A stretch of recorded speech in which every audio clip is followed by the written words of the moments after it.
हरि ओम नमस्ते। आज पनि हामी यो व्याकरण अध्ययनको यो सिलसिलामा फेरि जोडिएका छौं। हामीहरूले हिजोको एपिसोडमा पढ्यौं वर्णहरू, अच वर्णहरूका प्रकारहरू, अचका भेदहरू, अच कति किसिमका हुन्छन्, अकार कति किसिमका हुन्छन् भन्ने कुरा हामीले हिजोको एपिसोडमा पढ्यौं। अनुनासिक, अनुनासिक भनेका के हुन्, अनुनासिक, अनुनासिक भनेका के हुन्, के वर्णहरूका अनुनासिक संज्ञा र अनुनासिक संज्ञा हुन्छ र अकारको उच्चारण कसरी गर्ने, ह्रस्व दीर्घ पुल्तको उच्चारण कसरी गर्ने, यी सम्पूर्ण विषयवस्तुहरू हामीले सिक्यौं। व्याकरण अध्ययन गर्दा मूल रूपमा व्याकरणले 4 विषयको अध्ययन गर्दछ। व्याकरणले ध्वनिको अध्ययन गर्दछ, व्याकरणले वर्णहरूको, अक्षरहरूको अध्ययन गर्दछ र व्याकरणले अक्षर समूहको अध्ययन गर्दछ जसलाई शब्द भनिन्छ, शब्दको अध्ययन गर्दछ र व्याकरणले वाक्य संरचनाको अध्ययन गर्दछ। मूल रूपमा व्याकरणले 4 कोटि ध्वनि, वर्ण, शब्द र वाक्य संरचनासम्मका अध्ययन व्याकरणले गर्दछ। हामी त्यही व्याकरण अध्ययनका बसाइमा छौं। हामी संस्कृत व्याकरण अध्ययन गरिरहेका छौं र लौकौमुदी अध्ययन गरिरहेका छौं र यो संस्कृत भाषा प्रवेशका लागि अति महत्त्वपूर्ण ग्रन्थ। संस्कृत भाषा हाम्रा पुर्खाहरूको भाषा, हामीलाई ती पुर्खाहरूसँग जोड्ने भाषा, हामीलाई ती गोत्र प्रवर्तक ऋषिहरूसँग जोड्ने भाषा र त्यो हाम्रो ऋषिहरूको जुन रगत हामीमा छ, जुन ऋषिहरू हाम्रो भाषा बोल्थे, जुन संस्कृत भाषा बोल्थे, त्यो भाषा ऋषिहरूका आफ्ना पुर्खाहरूको भाषासँग जोडिन हामी यहाँ आएका छौं र त्यो वेदको भाषा, त्यो उपनिषदको भाषा, त्यो ईश्वरको भाषा र त्यो ईश्वरलाई प्रार्थना गर्ने भाषा बृहदारण्यक उपनिषदमा आउँछ। असतोमा सद्गमय, तमसोमा ज्योतिर्गमय, मृत्योर्मा अमृतम गमय। हे परमात्मा, हे ईश्वर, हे सर्वशक्तिमान, हे परमेश्वर, मलाई असतोमा सद्गमय, मलाई यो असतको बाटोबाट, यो असत्यको बाटोबाट मलाई सन्मार्गतिर डोर्याऊ, मेरो सत्यको बाटोतिर डोर्याऊ। तमसोमा यो अन्धकारै अन्धकारबाट मलाई उज्यालोतर्फ डोर्याऊ। म यो भवसागर रूपी अन्धकारबाट म तिम्रो साम्राज्यमा, ज्योतिर्मय साम्राज्यमा प्रवेश गर्न चाहन्छु भनेर प्रार्थना गरिएको छ।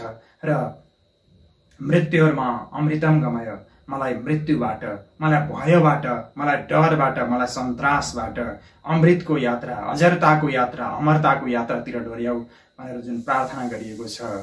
From the unreal lead me to the real, from the darkness lead me to the light, from the death lead me to the immortality. यो प्रार्थना गरिएको भाषा, हामी यो भाषा पढाइको सिलसिलामा यहाँ छौं र हामीले उदात्त, अनुदात्त, स्वरित भनेका के हुन् यो पनि पढ्यौं। अनुनासिक भनेको के हो त्यो पनि पढ्यौं। अनुनासिक भनेका के हुन् ती पनि पढ्यौं। र आज हामी नयाँ सूत्रमा प्रवेश गर्दैछौं र त्यो सूत्रमा प्रवेश गर्नुभन्दा पहिला जब हामी तुल्यास्य प्रयत्नम सवर्णम पढ्छौं, तुल्यास्य प्रयत्नम सवर्णम सूत्रमा प्रवेश गर्नुभन्दा पहिला तपाईहरुले यहाँ स्क्रिनमा देख्न सक्नुहुन्छ यी वर्णहरू दिएको छु र त्यो वर्णहरूलाई जान्नु जरुरी छ। हामी त्यो व्याकरण अध्ययन अन्तर्गत ध्वनि र वर्णका बारेमा जानकारी लिइरहेका छौं। जबसम्म हामीले ध्वनिका बारेमा, वर्णका बारेमा जानकारी पाउँदैनौं तब हामी पदमा अनि पदपछि वाक्यमा प्रवेश गर्न सक्दैनौं। त्यसकारण यी जान्नु जरुरी छ। तपाईहरुलाई लाग्दो हो दोहोर्याइरहेको छु, मैले वर्णहरूको उच्चारणलाई दोहोर्याइरहेको छु, वर्णहरूका बारेमा मैले दोहोर्याइरहेको छु, तर यी वर्णहरूका बारेमा नजानिकन हाम्रो अगाडिको यात्रा सुनिश्चित हुन सक्दैन। त्यसैले यी वर्णहरू तपाईहरुले जान्नु अति जरुरी छ। र सबैभन्दा पहिला तपाईहरुले हेर्न सक्नुहुन्छ ती वर्णहरू जसलाई हामीले क ख ग घ ङ च छ ज झ य ट ठ ड ढ ण त थ द ध न प फ ब भ म य र ल श ष श ह भनेर जुन हामीले वर्णहरू दिएका छन्, मातृका पाठ भन्छन् यसलाई। अहिले हामीले चाहिँ प्रत्याहार पढ्यौं, ऐ उण ऋ कि प्रत्याहारहरू हुन् भने यो चाहिँ मातृका पाठ हो। त्यो मातृका पाठमा क देखि ङ सम्मका वर्णहरूलाई क वर्ग भन्छन् र त्यसलाई संक्षेपमा दिनुपर्दा कुले जनाइन्छ। सूत्रहरूमा अब त्यसलाई क ख ग घ ङ क वर्ग भनेर दिँदैन, त्यसलाई कु भनेर दिन्छ। कु भन्ने बित्तिकै हामीले के बुझ्नु पर्यो भने क ख ग घ ङ भन्ने बुझ्नु पर्यो। तपाईँले त्यहाँ स्क्रिनमा देख्न सक्नुहुन्छ। त्यसै गरी च छ ज झ यलाई चु भनेर दिन्छ र च वर्ग भनेर त्यसलाई बुझ्नुपर्ने हुन्छ। च वर्ग भन्ने बित्तिकै च छ ज झ य, चु च वर्ग च छ ज झ य भनेर बुझ्नुपर्ने हुन्छ। त्यसै गरी टुले ट वर्ग बुझिन्छ, टु ट ठ ड ढ ण भनेर बुझ्नुपर्छ। त्यसै गरी तु जुन पहिलो वर्ण छ क च ट त प हो, त्यो वर्णहरूलाई उ लगाइदिएपछि त्यसलाई उदित पनि भनिन्छ। उकारको संज्ञा भएका हुनाले तिनीहरूलाई उदित पनि भनिन्छ। जुन अब हामी त थ द ध न छ त्यसलाई तुले जनाइन्छ, त्यसलाई त वर्ग भनिन्छ। त वर्गका अन्तिम वर्ण खाली, पढी दुईटा बन भाग्यशाली भनेर त वर्गका अन्तिम वर्ण धन भन्ने छ, त्यो पढेर चाहिँ एकदम भाग्यशाली बन भनेर। यो बेकार पढेर किन गर्छौ, धन सन कमाइयो भने सुख पाइएला भनेर कवि शिरोमणि लेखनाथ पौडेलले लेख्नु भएको छ। त्यही त वर्ग, त वर्गका अन्तिम वर्ण खाली, पढी दुईटा बन भाग्यशाली भनेर उहाँले लेख्नु भएको छ। त्यसलाई त वर्ग भन्यो। र अन्तिम वर्ग छ प वर्ग, त्यो प वर्गमा प फ व भ म आउँछ, त्यसलाई चाहिँ प वर्ग भनिन्छ। र यी सम्पूर्ण वर्णहरूको नाम हामी गरेर पछि पढ्छौँ आभ्यन्तर प्रयत्नमा। यसको नाम स्पर्शी, यी वर्णहरू स्पर्श संज्ञा हुन्छ, यिनीहरूको नाम स्पर्श वर्णहरू हुन्। त्यसै गरी य र य व र ल यसलाई अन्तस्थ भनिन्छ, यी अन्तस्थ वर्णहरू हुन्। त्यसै गरी स श श ह यो उष्म संज्ञक वर्णहरू हुन्, यिनीहरूको नाम उष्म हुन्छ। उष्म भन्ने बित्तिकै यी वर्णहरूलाई लिइन्छ। त्यसै गरी अचलाई स्वर भनिन्छ। यसरी अयु रिल्द्री यो अयौलाई स्वर भनिन्छ। यसरी हामीले वर्णका बारेमा जान्यौँ। र तल मैले दिएको छु विसर्ग भनेर। विसर्ग संस्कृत व्याकरणमा विशेष गरी हामीले जुन पढ्दैछौँ त्यसमा 3 किसिमका विसर्गहरू छन्। एउटा साधारण विसर्ग जो दुईटा थोप्लो भएको तपाईँले त्यहाँ देख्न सक्नुहुन्छ, दुईटा थोप्लो भएको विसर्ग, त्यसलाई साधारण विसर्ग भनिन्छ। भने त्यही विसर्ग यदि क र ख भन्दा अगाडि आयो भने, त्यही साधारण विसर्ग नै क र ख भन्दा अगाडि आयो भने तपाईँले त्यहाँ दोस्रो विसर्ग देख्न सक्नुहुन्छ। त्यसको नाम हुन्छ जिह्वामूलीय, त्यसलाई भनिन्छ जिह्वामूलीय। जिब्रोको फेदबाट उच्चारण हुने भएको हुनाले त्यसलाई जिह्वामूलीय भनियो। त्यो जिह्वामूलीय विसर्ग यदि विसर्ग कुनै वर्णपछि रामः करोति आयो, रामः करोतिमा आयो, यदि क भन्दा अगाडिको जुन रामहको जुन विसर्ग छ त्यसलाई चाहिँ जिह्वामूलीय विसर्ग भनिन्छ। त्यसै गरी ख भन्दा अगाडि आयो भने पनि त्यसलाई जिह्वामूलीय विसर्ग भनिन्छ। तपाईँले त्यहाँ स्क्रिनमा हेर्न सक्नुहुन्छ। र त्यसलाई चाहिँ त्यो अर्ध विसर्ग जस्तो छ, त्यसलाई त्यसरी लेख्ने चलन छ, त्यो पनि याद राख्नु जरुरी छ। त्यसै गरी प र फ भन्दा अगाडि साधारण विसर्ग आयो भने त्यसलाई उपदमानीय विसर्ग भनिन्छ। प र फ भन्दा अगाडि साधारण विसर्ग आयो भने तपाईँले त्यहाँ हेर्न सक्नुहुन्छ, त्यस्तो आकृतिमा अर्धचन्द्र आकृतिमा घोप्टिएको चन्द्रमा जस्तो अनि ठडिएको चन्द्रमा जस्तो तपाईँले त्यहाँ देख्न सक्नुहुन्छ। यी विसर्ग 3 प्रकारका छन्। एउटा साधारण विसर्ग, अर्को जिह्वामूलीय विसर्ग र अर्को उपदमानीय विसर्ग। यी सम्पूर्ण वर्णहरूका, यी सम्पूर्ण अक्षरहरूका ज्ञान गर्नु जरुरी छ। त्यसै गरी अनुस्वार भनेर जुन हामीले संज्ञा, मैले जुन संज्ञा वर्णहरूको संज्ञा भनेर लेखेको छु, त्यो समको माथि दिएको त्यसलाई अनुस्वार भनिन्छ। त्यो त तपाईँहरूलाई पक्कै जानकारी छँदैछ। यी वर्णहरूको जानकारी गरिसकेपछि अब हामी वर्णहरूको सवर्ण संज्ञा, सवर्ण भनेको एउटै जाति, मिल्दोजुल्दो, उस्तै ठ्याक्कै ती दुईटाहरू उस्तै हुन्, त्यसका गुण एउटै छन्, धर्म एउटै छन्, त्यस्तोलाई सवर्ण संज्ञा भनिन्छ। एउटै वर्ण भएकालाई सवर्ण भनिन्छ। र हामी अब सवर्ण वर्णहरू कुन कुन एउटै जातिका हुन्, कुन वर्ण एउटै क्याटेगोरीका हुन् भनेर त्यो जान्नका लागि अब हामी सवर्ण संज्ञा भन्ने सवर्ण संज्ञा गर्ने सूत्रमा जान्छौँ। तपाईँहरूले हेर्न सक्नुहुन्छ हरियो अक्षरमा सवर्ण संज्ञा विधायकम संज्ञा सूत्रम। हामी नाम राख्दैछौँ, विभिन्न वर्णहरूका नाम हामीले नामकरण गर्दैछौँ। र यो प्रकरणमा धेरै चिज हामीले गरिसक्यौँ। हल नामकरण गऱ्यौँ, लोप नामकरण गऱ्यौँ, ह्रस्व दीर्घ पुल्त नामकरण गऱ्यौँ, अनुनासिक अननुनासिक नामकरण गऱ्यौँ, उदात्त अनुदात्त स्वरित नामकरण गऱ्यौँ। त्यसै गरी अब हामी सवर्ण नामकरण गर्न गइरहेका छौँ। सवर्ण भनेका के हुन्, सवर्ण कसको हुन्छ, कुन कुन वर्णहरू मिल्दाजुल्दा हुन् र के फर्मालिटी मिल्यो भने सवर्ण हुन्छ भन्ने कुराको जानकारी दिनका लागि यो 10औं सूत्र तपाईहरुले हेर्न सक्नुहुन्छ। हामी 10औं सूत्रमा प्रवेश गरिसकेका छौँ। यो 10औं सूत्र हामी अध्ययन गर्दैछौँ। यो सूत्र दुईटा पद भएको सूत्र हो, तुल्यास्य प्रयत्नम र सवर्णम। यसमा दुईटा पद छ, तपाईहरुले हेर्न सक्नुहुन्छ।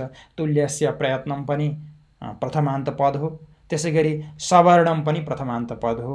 एक अध्यायको एक पाउको यो 9औं सूत्र हो र यसमा तुल्यास्य प्रयत्नम, तुल्यम च तुल्यश्च तुल्यौ यसरी बन्छ।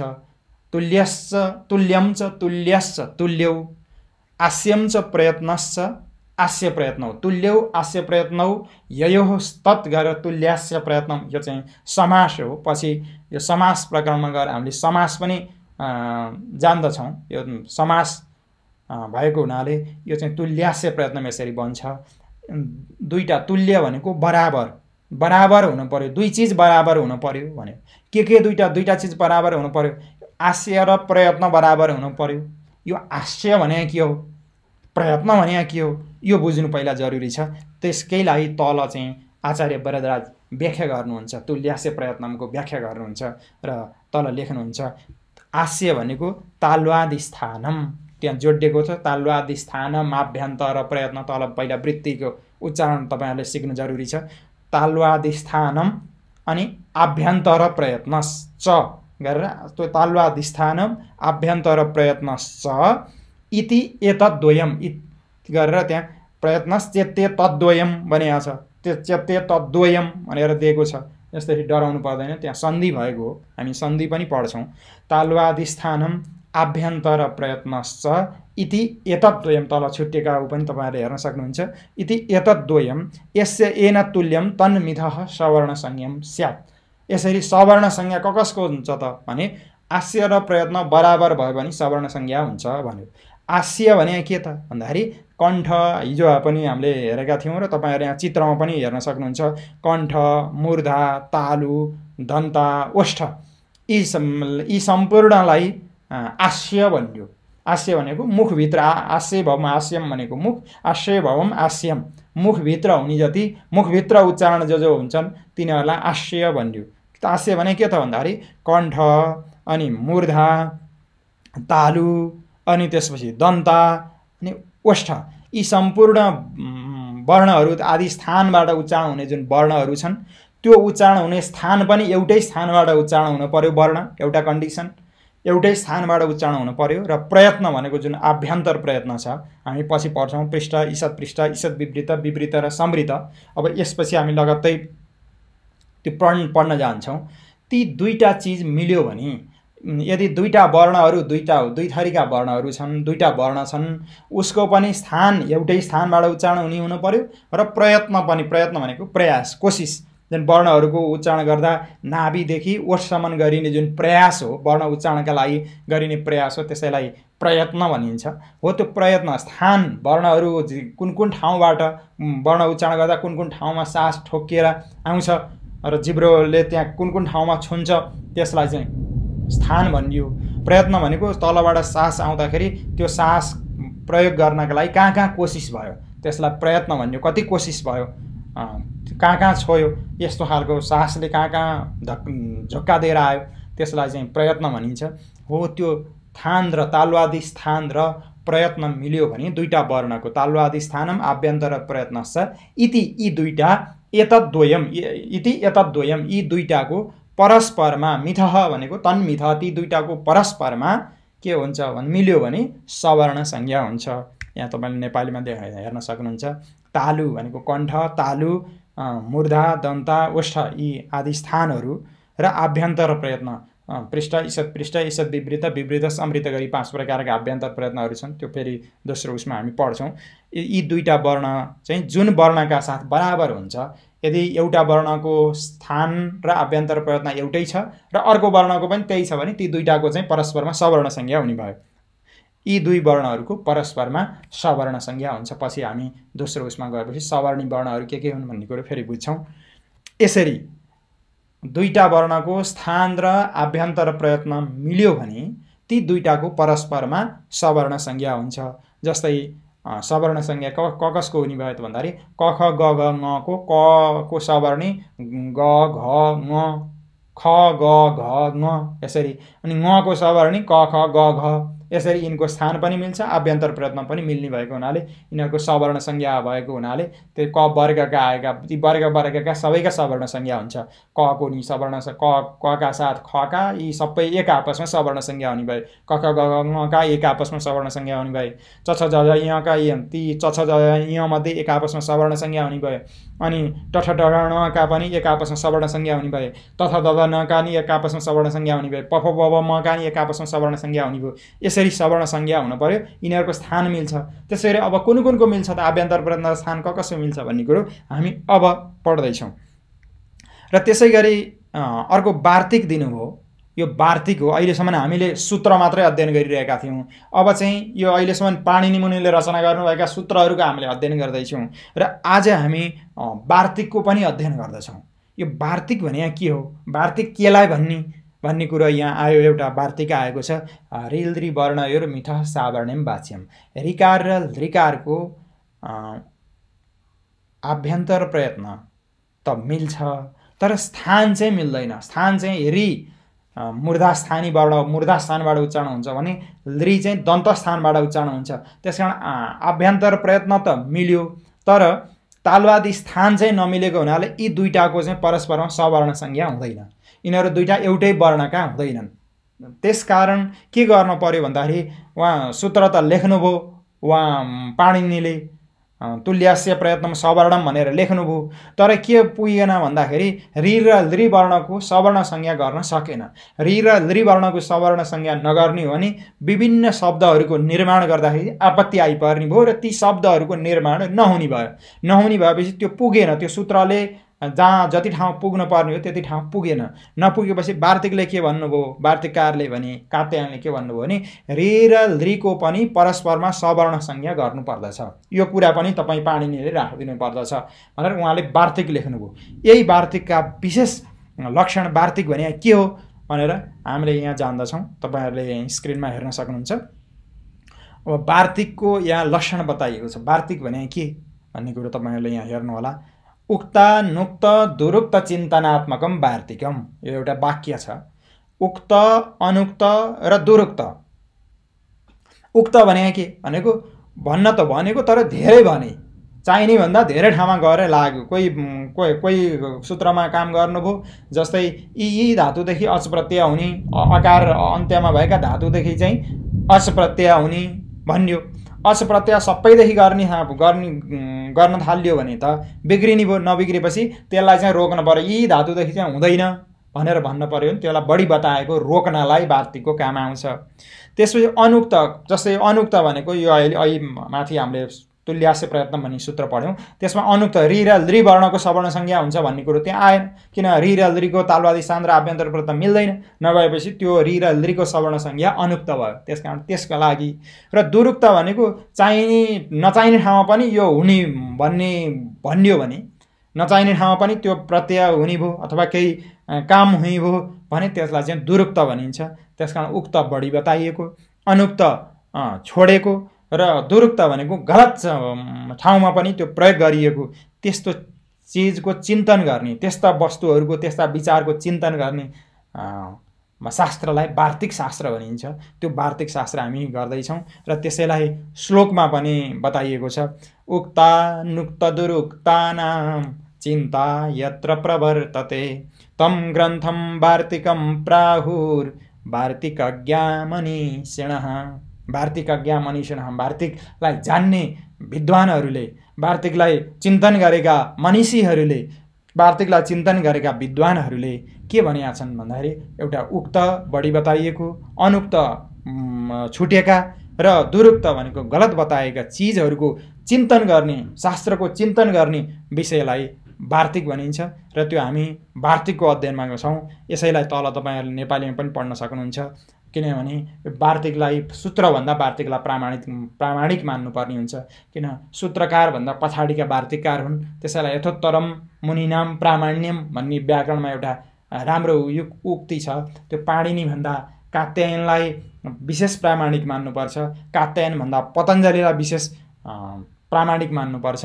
र यो लघु कौमुदी हामीले जहाँ पढ्छौँ वार्तिकलाई साङ्केतिक रूपमा दिनका लागि अगाडि अथवा पछाडि बा लेखेर थोप्लो दिएका छौँ। जसरी प्रत्याहार अचले अयुरी लृ यौ बुझाउँछ, जसरी डाक्टर लेखेर डा थोप्लो दिँदाखेरि डाक्टर भनेर बुझाउँछ, त्यसै गरी यो विशेष यहाँ यो मैले पढाउने ठाउँमा चाहिँ तपाईँहरूले बा लेखेर थोप्लो दिएको रहेछ भने त्यो वार्तिक भन्ने कुरो बुझ्नुपर्छ।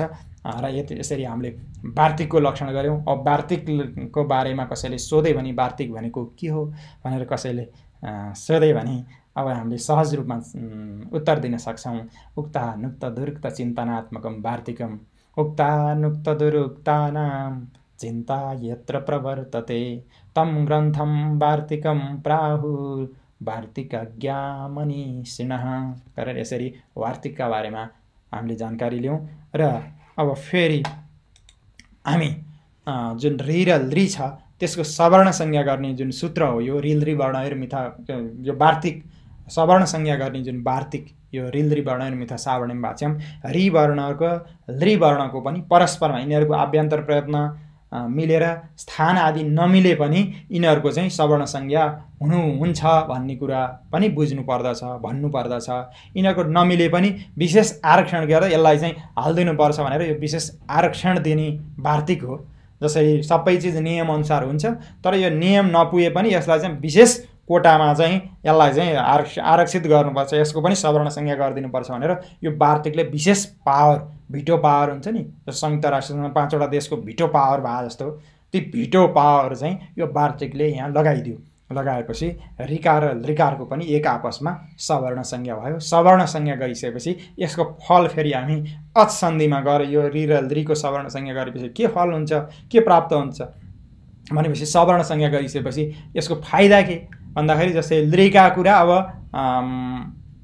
ऋका पनि भए, ऋका कुरा लृका नि भए। जस्तो पहिला केही पनि हुँदैन, श्रीमान र श्रीमतीको पनि बैंक एकाउन्ट हुन्छ, श्रीमानको पनि बैंक एकाउन्ट हुन्छ। बिहे नगरुन्जेलसम्म यिनीहरूको छुट्टा छुट्टै हुन्छ।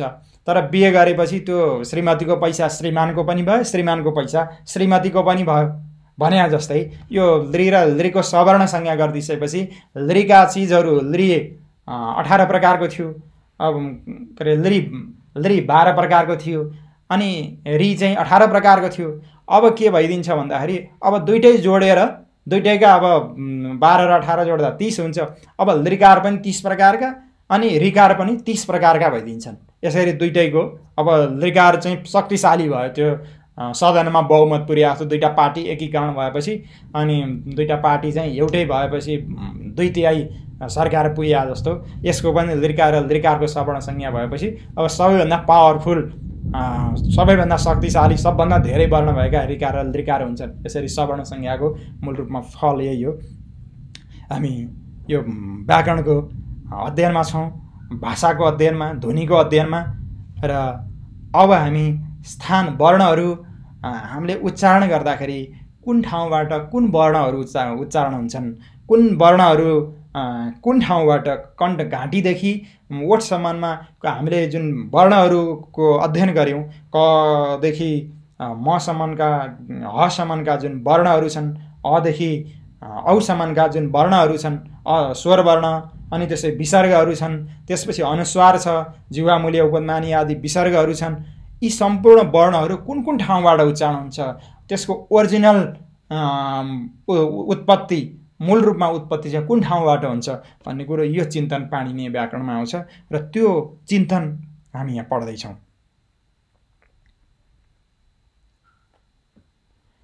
तपाईहरुले यहाँ वर्णहरू सम्बन्धी विशेष मुखबाट वायु निस्कँदा मुखभित्र जुन जुन स्थानमा वायु ठोकिएर अवरोध गर्दछ त्यही ठाउँ ठोकिएर वर्ण उच्चारित हुँदा स्थान बन्दछ।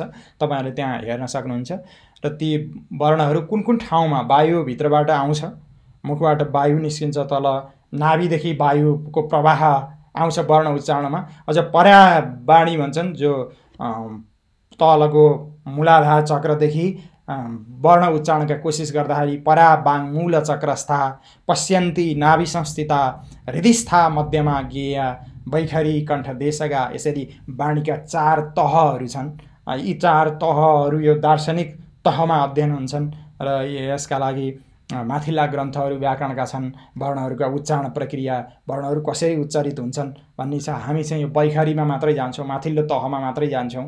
उच्चारणका तल्लो तहहरू जुन मनदेखि नै, आत्मा र मनदेखि नै उच्चारित हुने तह, यो माथिल्लो ध्वनिका यो सूक्ष्म अध्ययन, यो वाणीका जुन परावाक भन्छ त्यो परावाकको अध्ययन पछि गरौँला। अहिले हामी चाहिँ स्थूल रूपमा वाणीको अध्ययन गर्दैछौँ। जब मुखबाट वायु बाहिर निस्किन्छ, बाहिर निस्किँदाखेरि भित्र वायुले जुन जुन ठाउँमा चाहिँ प्रभावित गरेर जुन जुन ठाउँमा प्रभावित भएर आएको हुन्छ, जुन जुन ठाउँमा ठोक्किएर आएको हुन्छ, ती ठोक्किने मुख्य मुख्य स्थानहरूलाई चाहिँ यहाँ चाहिँ वर्णहरूको स्थान भनिएको छ।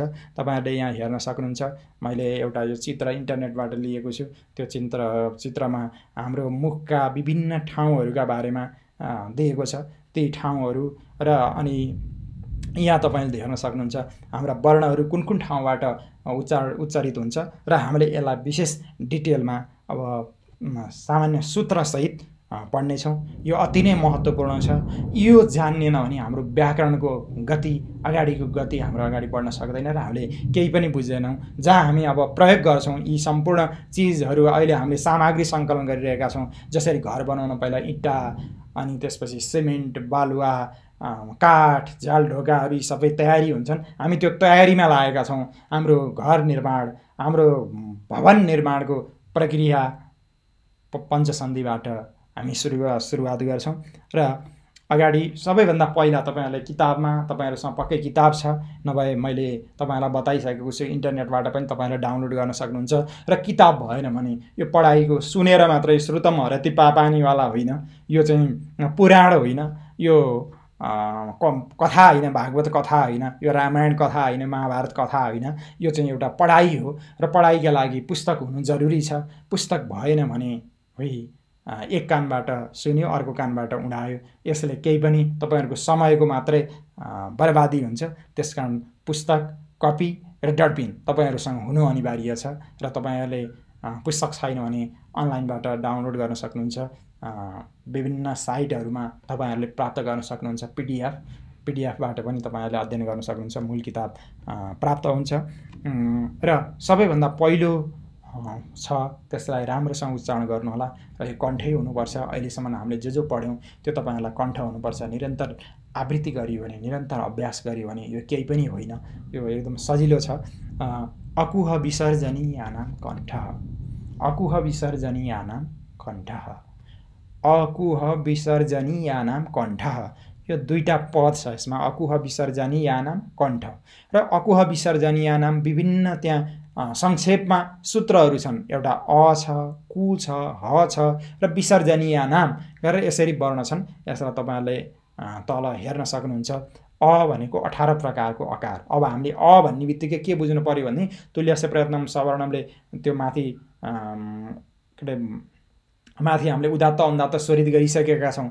मुख नासिका वचन नासिका सबै लिइसकेको छ।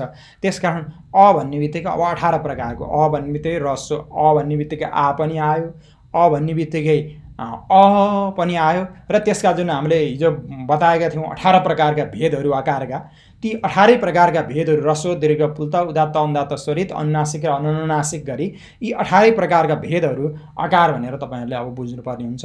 काहीँ अ आइहाल्यो भने अब त्यो 18 प्रकारको आकार।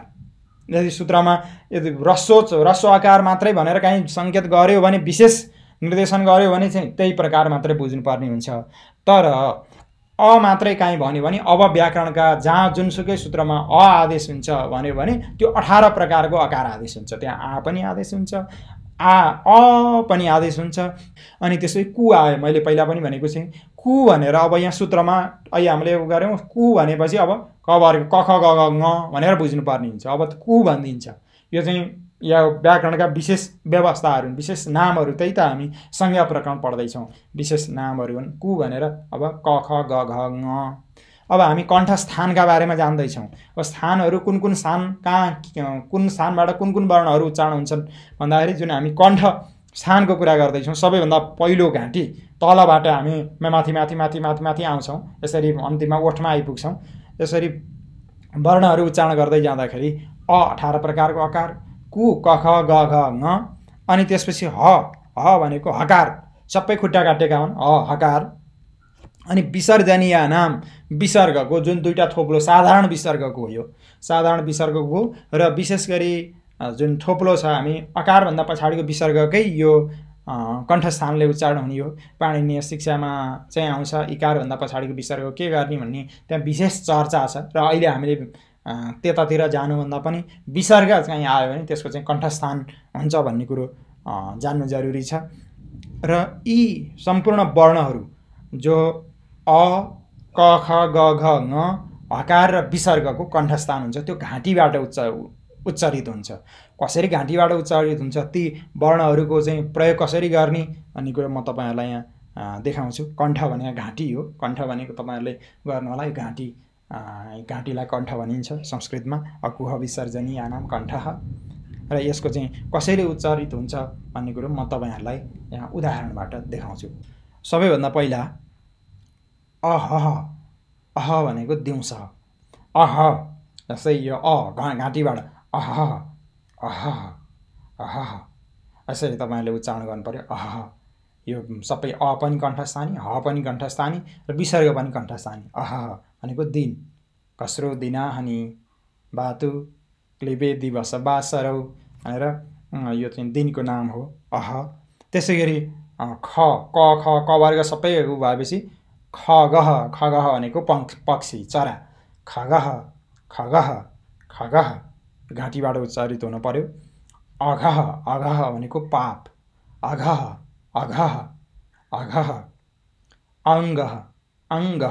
अङ्गह त्यो ङकार चाहिँ नासिका पनि आउँछ पछि। यी चाहिँ सबै अङ्ग, अ पनि कण्ठस्थानी, ङ पनि कण्ठस्थानी, ग पनि कण्ठस्थानी। अङ्ग भनेको अङ्ग भइहाल्यो, अङ्गह। त्यसै गरी अङ्कः, त्यसै गरी कङ्कः, त्यसै गरी कङ्कः तपाईँहरूले देखिहाल्नुभयो, कङ्कः। अनि त्यसपछि आह, यो पनि क्रियापद, आह, अ भए जस्तै आ पनि हुने भयो, आह।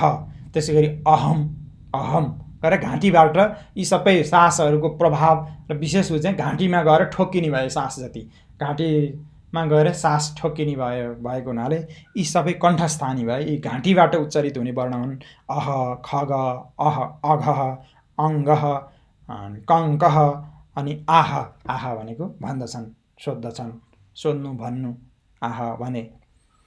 यसरी यहाँ तपाईँहरूले हेर्न सक्नुहुन्छ घाँटीको यो विशेष घाँटीका क्षेत्रबाट अ, आ गरी 18 प्रकारको विसर्ग, क, ख, ग, घ, ङ, ह यी वर्णहरू घाँटीबाट, कण्ठबाट उच्चारित हुन्छन्। यसैलाई कण्ठस्थान भनियो।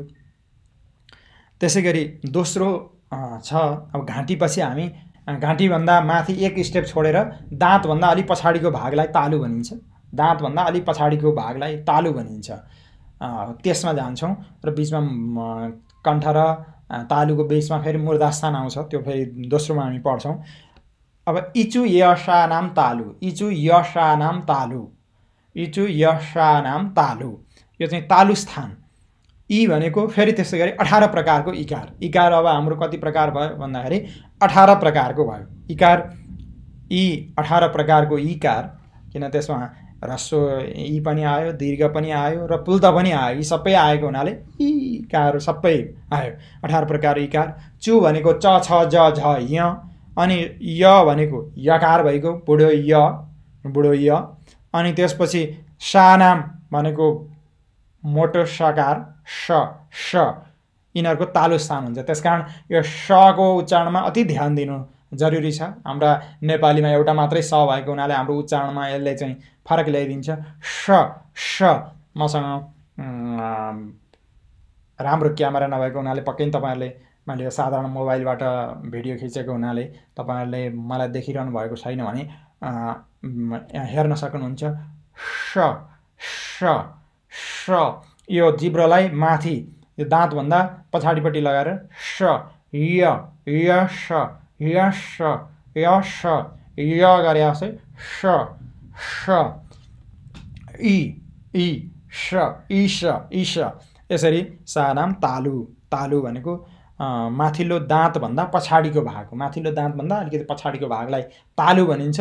त्यतातिर त्यो हावाको झोक्का त्यहाँ दिनु पर्यो र जिब्रोलाई त्यहाँनिर त्यो हावालाई उहाँ ठोक्काउनलाई जिब्रोलाई तारतम्य मिलाउनु पर्यो। स त्यो उताबाट आएको हावा चाहिँ त्यहाँ ठोक्केर अनि त्यसपछि मुखबाट बाहिर शब्द निकाल्न थाल्यो भने त्यसलाई तालु स्थान भनिन्छ। र यसका उदाहरण हामी हेर्छौँ। अगाडि ई आएको हुनाले ईश ईश ईश स ईश ईश स गरेर यसरी ईश भयो। ईश भनेको भगवान् भोलेनाथ। अनि त्यसपछि शय्या शय्या शय्या शय्या ओछ्यान। अनि यश यश भनेको कीर्ति। अब सबैले चिन् सबैले जानेका यसलाई यश भनिन्छ। त्यसै गरी इच्छा इच्छा त यो नेपाली नै शब्द संस्कृत शब्द इच्छा इच्छा इच्छा तपाईँले यो गर्नुभयो। याचेया भनेको माग्नु। याचेया मोगा बरमदी गुणो उसमा आउँछ मेघदूत।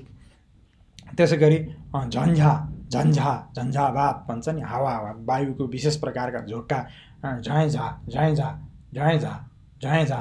यसरी हामीले चाहिँ यो तालु स्थानको ईश त्यो दाँतभन्दा पछाडिपट्टि को भागलाई तालु भनिन्छ। त्यहाँ चाहिँ हावा ठोक्केर वर्णहरूको उच्चारण गराउनुपर्छ र जिब्रोले त्यही अनुसारको त्यो हावा त्यहाँ ठोकिने वातावरण बनाइदिनुपर्छ।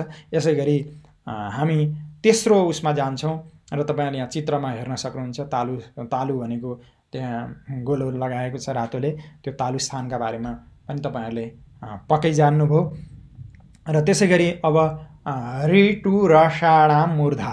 अब मूर्धा स्थान भनेको घाँटीभन्दा माथि र तालु जुन हामीले दाँतभन्दा पछाडिको तालु भाग भन्यो त्यो तालुभन्दा पछाडिको जुन कोमल भाग जिब्रो तपाईँहरूले भित्रपट्टि कोमल भाग हुन्छ त्यो माथिल्लो तालुपट्टि मूर्धा स्थान भन्छ नि। मूर्धा भनेको टाउको त्योभन्दा पछाडिपट्टि जुन कोमल भाग हुन्छ त्यो भागलाई चाहिँ मूर्धा स्थान भनिन्छ। भित्रबाट आएको हावा चाहिँ त्यो मूर्धा स्थानमा ठोक्केर बाहिर निस्किनुपर्छ र त्यसलाई चाहिँ जिब्रोले त्यही अनुसारको त्यहाँ हावाले ठोक्किने वातावरण जिब्रोले बनाइदिनुपर्छ। त्यसकारण यो मूर्धा स्थान यो रिकार रि यो रिकार पनि 18 प्रकारको रिकार भनेर हामीले ह्रस्व दीर्घ पुल त सबै रिकार भएको हुनाले 18 प्रकारको रिकार। त्यसपछि टु ट वर्ग ट ठ ड ढ ण ट ठ ड ढ ण। यसरी यी ट ठ ड ढ ण वर्णहरू नि मूर्धा स्थानी भए। त्यसपछि र भनेको रेफ, त्यसलाई रकार भन्न मिल्दैन भनेर मैले पहिल्यै बताइसकेको छु, रेफ। अनि त्यसपछि साडाम भने पेट चिरेको सकार स स स।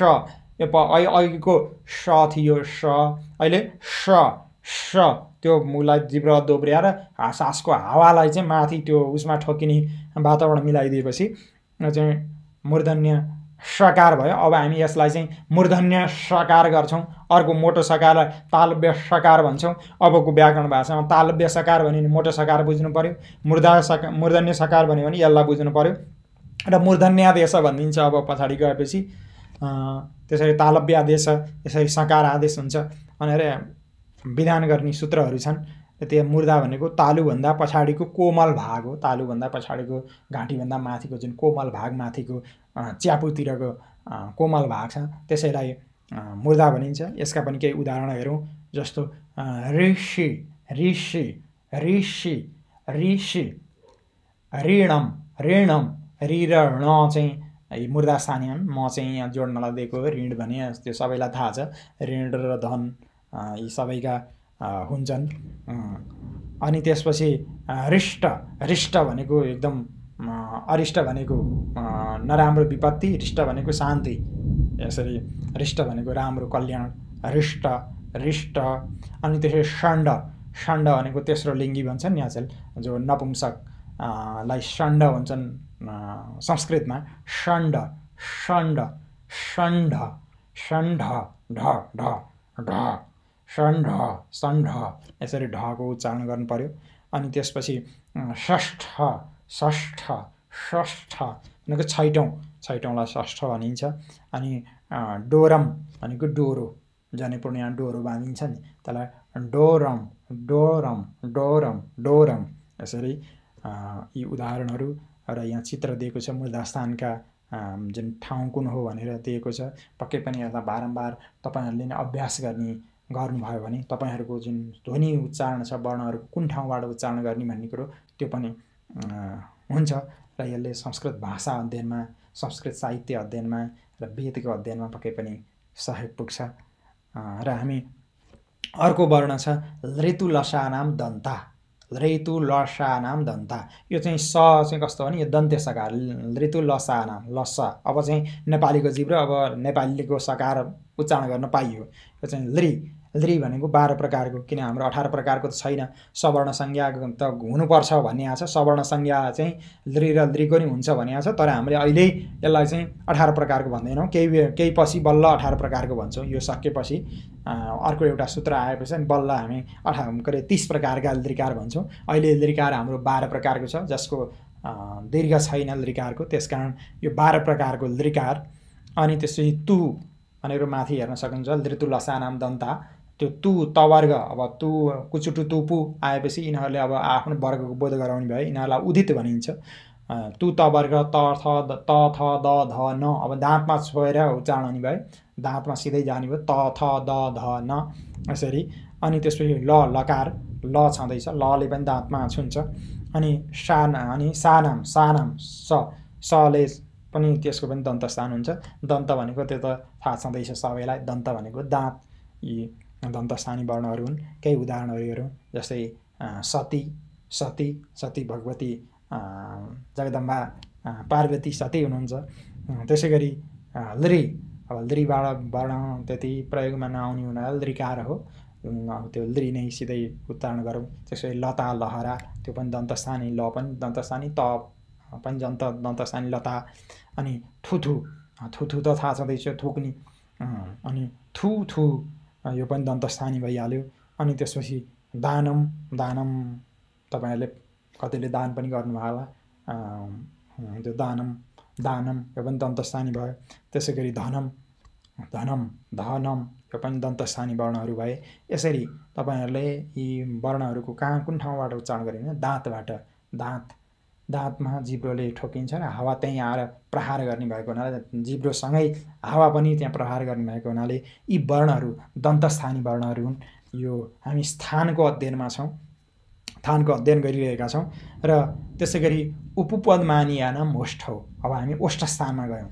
पहिला कण्ठस्थान गऱ्यौँ, त्यसपछि तालुस्थान गऱ्यौँ, त्यसपछि मुर्धास्थान गऱ्यौँ र मुर्धास्थानपछि अब हामी आउँछौँ ओष्ठ स्थानमा, ओठमा आइपुग्छौँ। पहिला मुखको भ्याउँछौँ, मुखको भ्याउनलाई ओठमा जान्छौँ। अब ओठका चाहिँ विभिन्न वर्णहरू, कोही गोलो भन्ने, कोही जोडिने, यसरी ओठबाट चाहिँ अब हावाको झोक्का चाहिँ ओठबाट निकाल्नु पर्ने हुन्छ, विशेष ओठमा चाहिँ फोकस दिनुपर्ने हुन्छ। त्यसैले उपपद मानियानाम ओष्ठौ भन्यो। उ भनेको जुन 18 प्रकारको उकार, ह्रस्व दीर्घ पुल्त उदात्त अनुदात्त स्वरित अनुनासिक अनुनासिक गरेर यी 18 प्रकारका उकारहरू उ गरेर उस्स उस्स उस्स वा कुखुरा कराएकोदेखि लिएर सबै हामीले कथा सबै सुनेकै छौँ। 18 प्रकार उकार। अनि पु, पु भनेपछि उपु पदमा चाहिँ उ, अनि त्यसै त्यो चाहिँ माथि दीर्घ तल चाहिँ ह्रस्व हो पु। अनि उपपद मानिए फेरि विसर्ग आउने भएको हुनाले त्यहाँ चाहिँ सवर्ण दीर्घ भएर पु भएको छ माथि, तपाईँहरूले त्यहाँ हेर्न सक्नुहुन्छ। पु भनेको पवर्ग पफबमा, कु कवर्ग कखगङ, चु चवर्ग चछजन, टु टवर्ग टठरण, तु तवर्ग तथन, अब पु आएको हुनाले पु पवर्ग र पफबमा यसरी बुझ्नु जरुरी छ। र अनि उपपद मानियानाम र उपपद मानिय विसर्ग हामीले 3 तरिकाका विसर्ग हामीले माथि हेरेका थियौँ। जो क र ख भन्दा अगाडि आउने विसर्ग उपपद मानिय विसर्ग भनिन्छ। त्यो उपपद मानिय विसर्गको पनि त्यो चाहिँ फ फ फ गरेर त्यो ओठबाटै उच्चारण यस्तो उच्चारण र त्यो फ आउने भएको हुनाले त्यो विसर्ग चाहिँ उपपदमानीय विसर्ग हुन्छ। त्यसको चाहिँ ओष्ठ स्थान हुन्छ। त्यो ओष्ठौ 2 वचन दिएको छ, जस्तो दन्तामा बहुवचन, दाँत त धेरै भएको हुनाले त्यहाँ दन्ता बहुवचन दिएको, तालु नपुंसकलिङ्गी भएको हुनाले नपुंसकलिङ्ग दिएको, ओष्ठौ भनेर दियो। ओष्ठा ओष्ठौ ओष्ठा, राम रामौ रामा यसरी चल्छ। ओष्ठौ किन दिएको भन्दाखेरि ओष्ठौ त 2टा छ, तल्लो नि छ माथिल्लो नि छ, त्यहाँ दुईटैसँग मिलेर दुईटैमा छोएर हावा चल्ने भएको हुनाले ओष्ठौ दिएको। त्यसका स्थान लेख्दा चाहिँ ओष्ठ स्थान लेख्न सकिन्छ। र यसका नि केही उदाहरणहरू हेरौँ, जस्तै उमा उमा उमा उमा उमा र उमा अनि पार्वती भइहालिन्। अनि बब्रु अग्नि, बब्रु बब्रु बब्रु दुईटैमा हाँसको चाहिँ यहाँ गएको छ, ओठ पनि त्यही अनुसारको बनेको छ, बब्रु बब्रु बब्रु। अनि त्यसै puppy puppy puppy puppy, puppy भनेको सूर्य, पपी भनेको यो कुकुरको बच्चालाई इङ्ग्लिसमा भन्छन्, यो चाहिँ पपी भनेको सूर्य। अनि आम्रफ फलति आम्रफ फलति आम्रफ फलति गर्दाखेरि त्यो आम्रभन्दा पछाडिको जुन विसर्ग छ पर फभन्दा अगाडिको जुन विसर्ग हो त्यो चाहिँ उपपदमानीय विसर्ग भएको हुनाले आम्रफ फलति आम्रफ फलति आम्रफ फलति आम्रफ फलति। त्यहाँ ह भएन, आम्रफ फलति, कण्ठस्थान भएन, ओष्ठस्थान भयो। त्यसै गरी नरफ पतति नरफ पतति। अब माथि आम्र फलति भने आँप फल्छ। अब आँप फल्ने सिजनै हो यो, आँप फल्छ। नरफ पतति पानी परेपछि पतति भनेको मान्छे लड्छ। नरफ पतति आम्र फलति नरफ पतति। यसरी त्यो अर्ध विसर्ग जस्तो जुन छ त्यो चाहिँ हुन विसर्गै हो, तर पर फभन्दा अगाडि आएको हुनाले त्यो चाहिँ उपदमानीय विसर्ग भयो। यसरी विसर्गहरूका वर्णहरूका बारेमा हामीले जान्यौँ। अब केही फेरि बाँकी केही वर्णहरू छन् त्यसका बारेमा जानकारी लिउँ। यिनीहरूको चाहिँ यी स्थानहरू ओष्ठस्थानका बारेमा तपाईँहरूले जान्नुभयो। यो चित्रमा पनि हेर्न सक्नुहुन्छ ओष्ठस्थान। र यम गणना नासिका छ। त्यसपछि माथि आउनु त यम गण न माथि वर्गमा पनि आयो, तर वर्गमा मात्रै आएर भएन। तिनीहरू त वर्गका कण्ठ को कण्ठस्थान मात्रै उच्चारण हुँदैन, त्यो चाहिँ नाकबाट नि उच्चारण हुन्छ। अब मुखका त सके, त्यसपछि नाकबाट नि त सास आउँछ नि त, नाकबाट नि आउँछ भनेपछि नाकबाट नि त सासको झोक्का ढ्याप्पै जान्छ, नाकमा नि जान्छ भनेपछि कोही नाकमा गएका वर्णहरूको चाहिँ के गर्ने भन्दाखेरि य म ङ न जति जुन वर्णहरू छन् वर्गका अन्तिम 5औं वर्णहरू, ती 5औं वर्णहरूको चाहिँ आफ्नो स्थान त छँदैछ, आफ्नो स्थान पनि छ र विशेष यिनीहरू अनुनासिक भएका हुनाले यी चाहिँ अनुनासिक पनि हुन्। अनुनासिक भएका हुनाले नाकबाट पनि उच्चारण हुन्छन्। नाकबाट मुखसहित नाकबाट उच्चारण हुने अनुनासिक भनिएको थियो, यिनीहरू नाकबाट पनि उच्चारण हुन्छ।